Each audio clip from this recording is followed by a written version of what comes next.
हरे कृष्णा। सो प्रश्न ये है, स्ट्रेस क्या है और स्ट्रेस को हैंडल कैसे करें।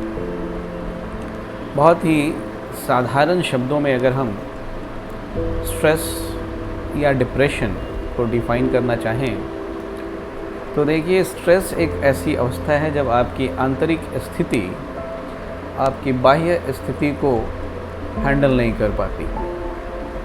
आपकी आंतरिक अवस्था इतनी कमज़ोर हो जाती है कि आप इस बाह्य दुनिया को संभाल नहीं पाते, इसकी समस्याओं को हैंडल नहीं कर पाते। बाय द वे, स्ट्रेस जो है वो ऐसा नहीं है हमेशा नेगेटिव स्तर पे ही इसकी डिस्कशन की जाती है, बट इन जनरल जब भी हम स्ट्रेस या डिप्रेशन की बात करते हैं तो इसका अर्थ ये हो जाता है कि भाई व्यक्ति थोड़ी नेगेटिव मूड में है और ये नेगेटिव मूड उसका बहुत लंबे समय तक परसिस्ट कर रहा है।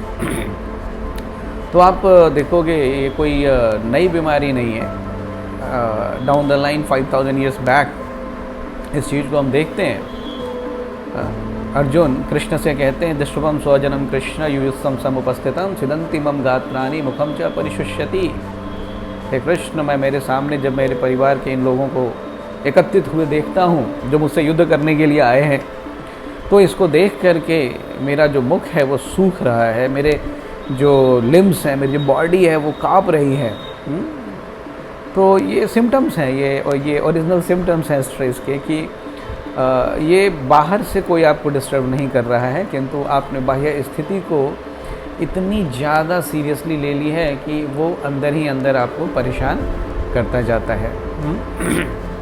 तो स्ट्रेस को हम हैंडल कैसे करें? देखिए, जितना ज़्यादा हम अपने आप को केंद्र में रख कर चीज़ों को संभालने की कोशिश करते हैं, उतना ज़्यादा हम स्ट्रेस या डिप्रेशन की तरफ बढ़ते चले जाते हैं। किंतु हर चीज़ें हमें केंद्र में रख कर के नहीं होती। ये दुनिया इस प्रकार से बनी ही नहीं है कि आपकी सारी इच्छाएं यहाँ पे पूर्ण हो जाएंगी और आप जो सोचोगे वो हो जाएगा, ऐसा नहीं होता है। करेक्ट? इसलिए हमें प्रकृति के द्वारा जो बनाए गए नियम हैं उनका भी कंसिडरेशन करना चाहिए।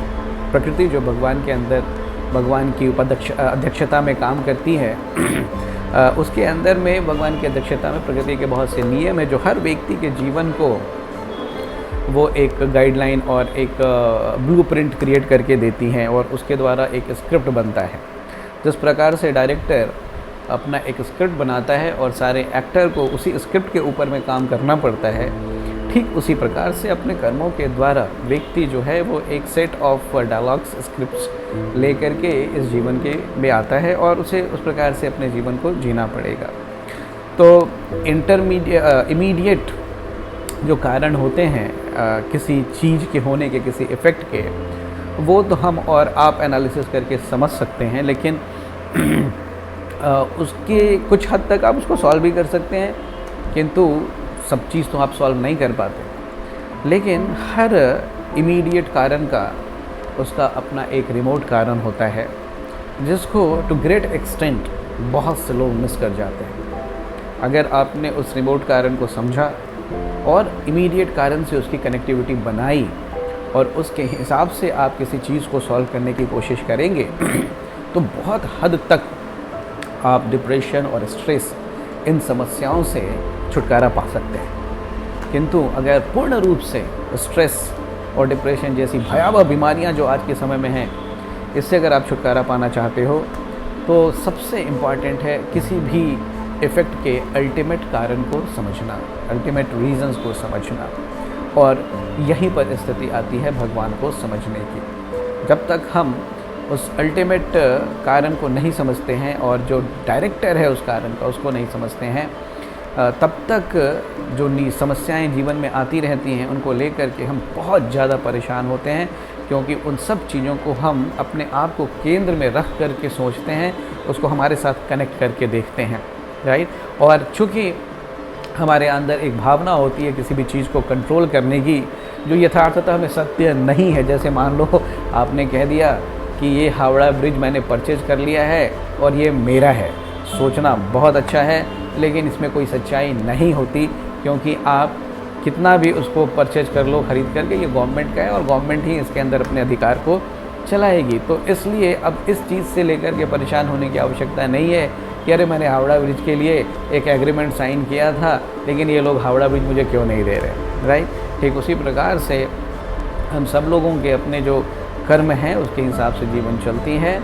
हमें पॉजिटिवली किसी भी समस्या का समाधान करने की कोशिश करनी चाहिए।